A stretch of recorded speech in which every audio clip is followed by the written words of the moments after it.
நண்பர்கள் அனைவருக்கும் வணக்கம். இன்றைக்கி நம்ம பார்க்க போகிற தலைப்பு திருமண பொருத்தத்தை பற்றி பார்க்க போகிறோம். பொதுவாக திருமண பொருத்தத்தில் 5 பொருத்தம் மிகவும் முக்கியமானது. அதில் தின பொருத்தம், கணப்பொருத்தம், ரஜ்ஜி பொருத்தம், ராசி பொருத்தம், ராசி அதிபதி பொருத்தம். இந்த 5 பொருத்தம் தான் மெயினான பொருத்தம். அப்புறம் வசிய பொருத்தம், மகேந்திர பொருத்தம், நாடி பொருத்தம், இதெல்லாம் இருக்குது, நிறையா இருக்குது. வேதை பொருத்தம்னு.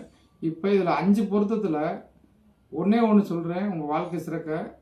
ராசி பொருத்தம், அதாவது பெண் ராசிலேருந்து எண்ணும் போது ஆண் ராசி 3, 6, 8, 12 இருந்தால் அந்த வாழ்க்கை அந்தளவுக்கு சிறப்பாகாது. அதே மாதிரி ஆண் ராசி தொட்டு எண்ணுங்க. ஆண் ராசி தொட்டு எண்ணாலுமே 3, 6, 8, 12 பெண் ராசி அமைஞ்சுன்னா அது சிறப்பாகாது.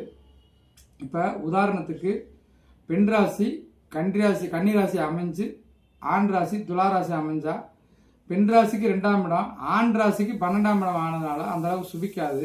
அதே மாதிரி பெண் ராசி ரிஷபமாக அமைஞ்சு ஆண் ராசி மீனமாக அமைஞ்சிட்டா மீனத்துக்கு 3ஆம் இடம், ஆண் ராசிக்கு 3ஆம் இடம் ரிஷபமாக மறைஞ்சதுனால அந்த அளவுக்கு சிறப்பாகாது வாழ்க்கை.